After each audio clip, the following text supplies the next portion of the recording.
What's up, Culture Drop? Galen here. And this video is about something that came up. It's a little bit specific, but it was a question that I liked. I thought I would answer it here because I think it applies to a number of situations.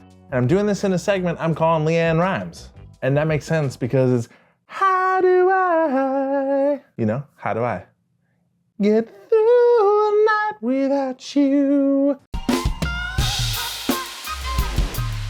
What kind of life would that be? Okay, great. The question that came in was this: how do I step into a leadership position when other people applied for the position and didn't get it? So specifically, the person I was talking to they had joined a new team in the company in a different location. Other people had applied for the role and they got it. So they were sort of like, how do I navigate that and have it not be weird? Great question, and this was my advice. I also think this applies anytime that you're a leader stepping into a new role with a new team, because ultimately what you want to do is build trust, build rapport. You want your team to like you. You want to set off on a good foot with them.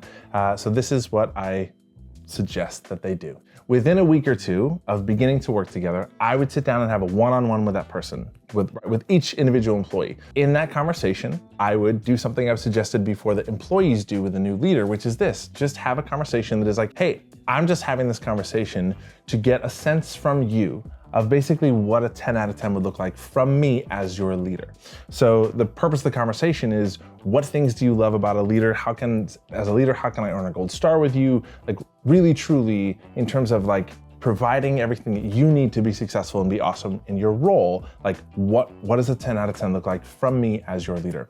It's a great opportunity to have those conversations and be like, what things do you like? What things don't you like? What's your working style? What's your communication style? Through there, peppering in certain questions, like what's the best way to give you feedback? Just certain things to be like, let me understand more about you. And in that same conversation, it's a great opportunity for you to be like, cool, here's some things I think would be handy for both of us for you to know about me. This is the way I like to receive feedback, or this is kind of my leadership style or communication style, or a question that I think is always great for teams and leaders and individuals, which is, here's something that people like often can misunderstand about me or the way that I show up. Having these types of conversations, it quickly sort of cements this place of feedback is important. I need to know how you can thrive here, and like, we should just understand and know more about each other so that we can have a more positive, healthy, better working relationship. I think it's a great way to come in instead of pretending like, oh, I got this job, I'm a leader, I need to know everything.